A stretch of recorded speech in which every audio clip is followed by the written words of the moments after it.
Olá, irmão, a paz do Senhor Jesus. Voltamos aqui ao nosso estudo de Apocalipse para tratarmos agora de uma parte de análise do livro. Glória a Deus. Glória a Deus. É que o livro de Apocalipse é um livro de conclusão. As verdades de Deus são semeadas em Gênesis, mas a consumação de todas elas estão em Apocalipse. Se não tivéssemos o livro de Apocalipse, não teríamos a consumação da história da redenção, nem a conclusão do propósito de Deus, e não saberíamos a respeito do futuro da igreja e nem do destino final de Lúcifer. Deus é um Deus de propósito, e em Gênesis vemos a revelação do seu propósito de ter o homem como sua imagem e semelhança para representá-lo na terra, ou representá-lo na terra, e para ter comunhão com ele.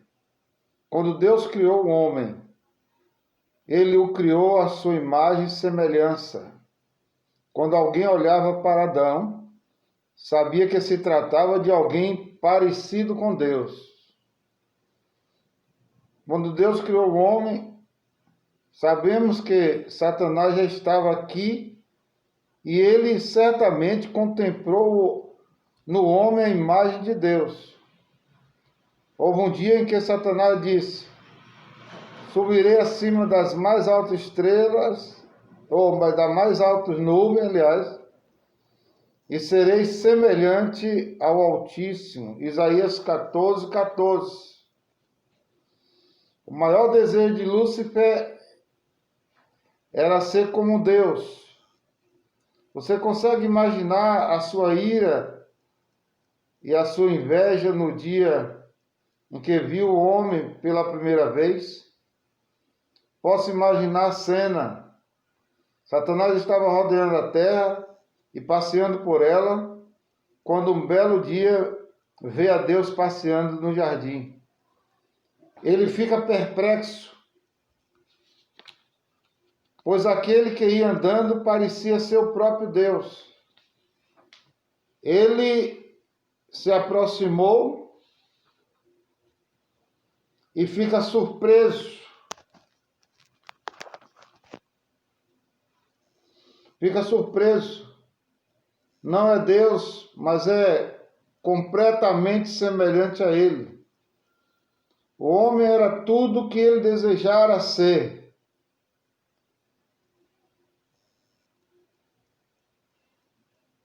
O Altíssimo, creio que naquele dia,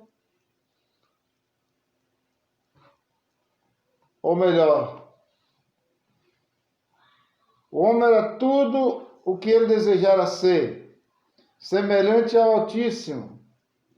Creio que naquele dia a sua inveja o corroeu e desde então planejou a queda do homem. A maioria dos mestres concorda que o primeiro pecado foi a soberba de Lúcifer. Pessoalmente acredito que seu primeiro pecado foi a inveja. O maligno teve inveja de Deus e hoje já tem do homem. Não é de admirar o seu ódio contra o homem. É fácil compreender porque ele tenta o tempo todo destruir a imagem de Deus em nós através do pecado. Deus criou o homem à sua imagem e semelhança para exercer domínio e ser a sua expressão. O homem foi criado para expressar Deus na aparência, no caráter, na sua criatividade e em sua santidade, e certamente em sua glória. Uma vez que o homem tem a imagem de Deus, pode ser seu representante na terra. Deus disse: façamos o homem a nossa imagem, conforme a nossa semelhança. Tenha ele domínio. Gênesis 1, versículo 26. Deus deu-lhe autoridade para exercer o domínio como se fosse Deus. Qualquer um que visse Adão saberia que ele o representava, pois era semelhante a Deus. Imagem nos fala de autoridade. Adão exerceu autoridade na terra como a do próprio Deus. O homem foi criado para governar. Gênesis diz: tenha domínio sobre as aves do céu, os peixes do mar, sobre os répteis. Tenha domínio, Adão. Você é meu representante. Quando você falar, sou eu falando, disse Deus a Adão. Que propósito maravilhoso, representar e expressar a Deus.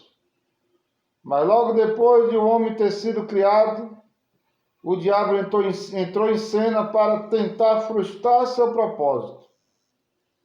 Todavia, não o conseguiu. Uma vez que Deus decide fazer algo, a sua vontade certamente se cumprirá. O diabo entrou em cena e o homem caiu no pecado, perdeu a imagem de Deus e recebeu o veneno da serpente dentro de si. Envenenado, o homem tornou-se filho do diabo e a ele semelhante. Todavia, o homem continuou no centro do propósito de Deus. Deus decreta para a serpente que da mesma mulher viria um que iria esmagar sua cabeça. A partir daí, Deus começa a executar o seu plano de trazer o homem de volta para si, para cumprir o seu propósito original. O homem precisava ser restaurado. Então Cristo veio e na cruz redimiu nossos pecados. Em toda a Bíblia temos o desenvolvimento da história da redenção, de como Deus resgatou o homem. Mas em Apocalipse nós temos a conclusão. É na conclusão que vemos que Deus nos fez reino e sacerdotes. Apocalipse 1, versículo 6. Se tivéssemos apenas os evangelhos na Bíblia, isso seria uma bênção, mas não seria o suficiente. Nos evangelhos conhecemos a redenção, mas a redenção não é o cumprimento final do propósito de Deus. Deus não criou o homem para salvá-lo. A redenção é apenas uma correção de rota. Imagine que você chame seu filho para ir a uma festa, ele se arruma e vai para o jardim brincar enquanto espera por você. Mas algo inesperado acontece. Seu filho cai e se suja de barro enquanto estava brincando. A situação agora mudou. Você não pode sair para passear com ele daquele jeito. Antes de ir para a festa, ele deverá tomar um banho.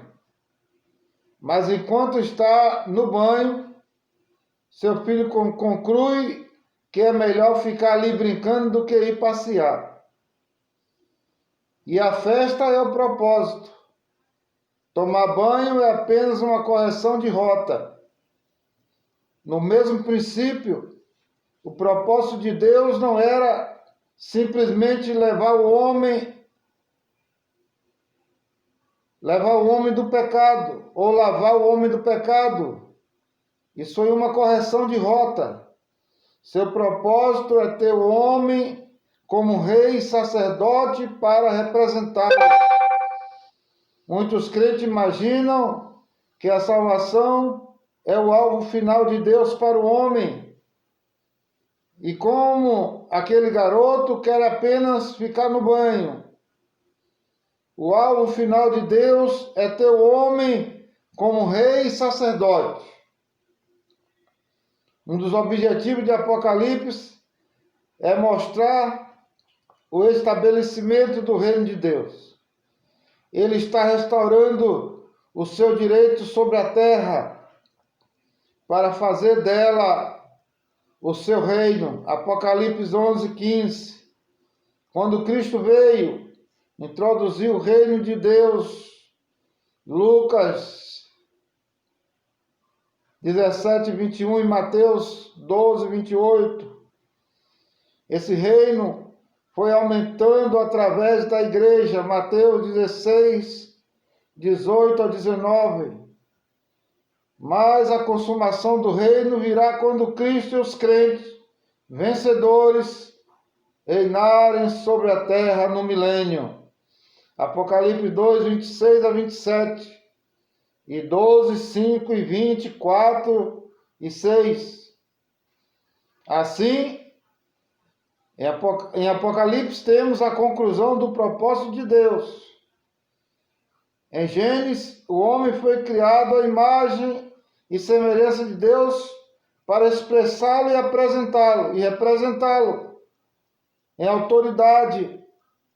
Em Apocalipse, Deus estabelece a igreja como reis e sacerdotes. O reino é para representá-lo em autoridade e o sacerdócio para expressá-lo em santidade. E para nosso Deus, os constituíste reino e sacerdotes e reinarão sobre a terra. Apocalipse 5, versículo 10. Apocalipse é a conclusão dos 4 tópicos principais: o propósito de Deus, a redenção do homem, a igreja e o destino de Satanás.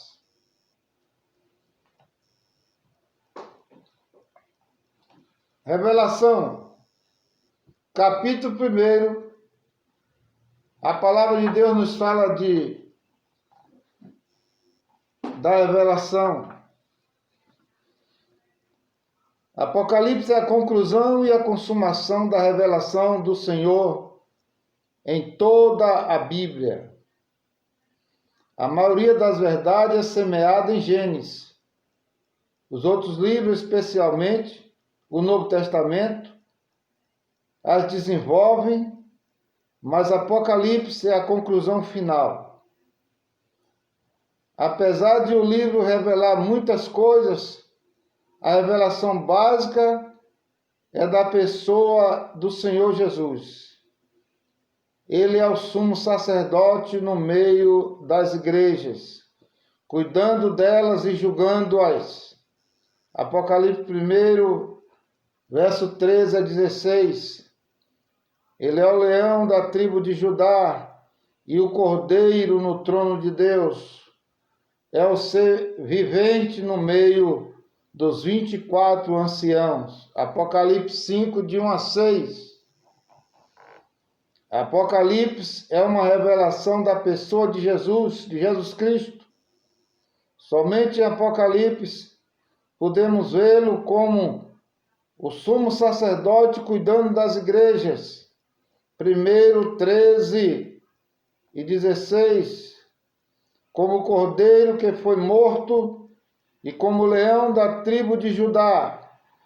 Capítulo 5, também capítulo 6 e verso 1. Cristo aqui possui 7 olhos. 5, verso 6. É uma espada afiada.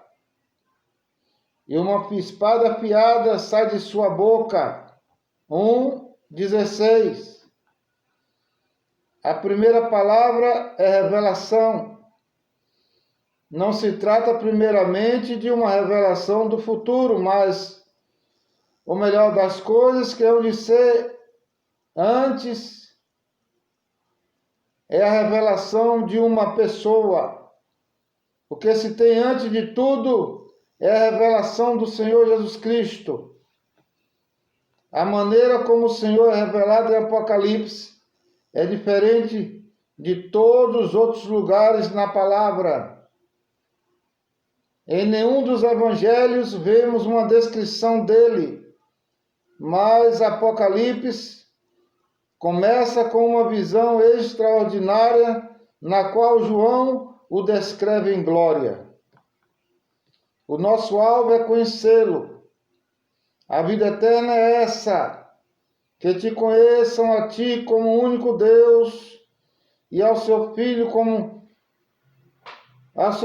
Cristo Jesus, a quem enviaste. João 17, versículo 3. A vida eterna é conhecer o Senhor. Apocalipse é um livro de revelação do Senhor Jesus. Em Cantares, vemos o Senhor como o amado. Jesus é aquele que tem os olhos como de pombas e os cabelos negros. Mas em Apocalipse, seus olhos são chama de fogo e seus cabelos são brancos como a neve. Apocalipse 1, verso 14. Os evangelhos dizem que a sua palavra era cheia de graças e de verdade. Mas em Apocalipse, uma espada de 2 gumes sai da sua boca. Capítulo 1, versículo 16. João Batista disse que ele é o Cordeiro de Deus, que tira o pecado do mundo. Em Apocalipse, João viu o Cordeiro que foi morto, sentado sobre o trono, mas um dos anciãos disse ele, o leão da tribo de Judá. Apocalipse 5, versículo 5 e 6, versículo 1. Quem é esse no trono? É o cordeiro ou o leão? Ele é os dois. O cordeiro para os redimidos e o leão que vence a Satanás. Em que outro lugar pode-se ler que Jesus tinha 7 olhos? 5, 6. Ou melhor, em que em outro lugar pode dizer que Jesus tinha 7 olhos? Como diz Apocalipse 5, versículo 6. Não que ele de fato tinha 7 olhos. Lembra do significado do número 7? Esses 7 olhos são também os 7 Espíritos de Deus. Depois se diz no final do livro que ele é aquele que vem montado num cavalo branco, tendo na sua coxa escrito fiel e verdadeiro, o Alfa e o Ômega, aquele que saiu vencendo e para vencer. 19, 11 a 16.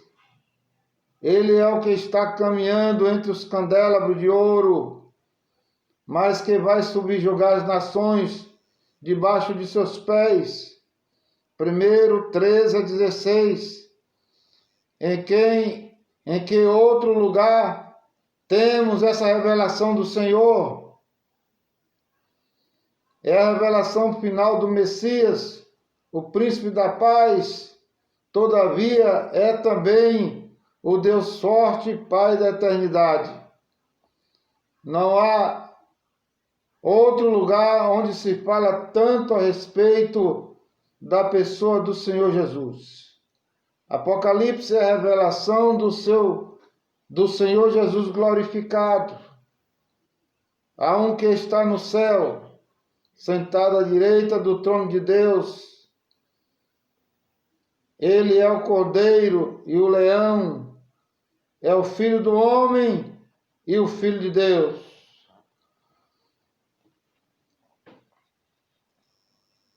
O testemunho de Cristo no capítulo 2, 1 e 3. Ou melhor, capítulo 1, versículo 2 e 3. Por outro lado, é a revelação de Cristo. Ou por um lado é a revelação de Cristo. Por outro, seu testemunho. O testemunho de Cristo é a igreja. Ela é representada sob várias formas em Apocalipse. No primeiro capítulo, ela é simbolizada pelos candeeiros ou candelabros, no meio dos quais o Senhor está caminhando. Capítulo 1, 12 e 20. Esses candelabros são de ouro, e o fato de serem de ouro denotam que possui a natureza do próprio Deus. O ouro sempre simboliza a natureza e a glória de Deus. Sabemos que o próprio Senhor é a luz do mundo. Agora ficamos sabendo que somos o candelabro que sustenta essa luz diante da humanidade. A igreja sustenta o testemunho do Senhor no meio das trevas desse mundo. Em Apocalipse 21, 23, Deus é a luz e o Cordeiro é a lâmpada. Porém, a igreja será, pela eternidade, o candelabro que sustenta a lâmpada para que se espalhe a luz de Deus. A cidade não precisa nem do sol nem da lua para lhe dar claridade, pois a glória de Deus a ilumina e o Cordeiro é a sua lâmpada.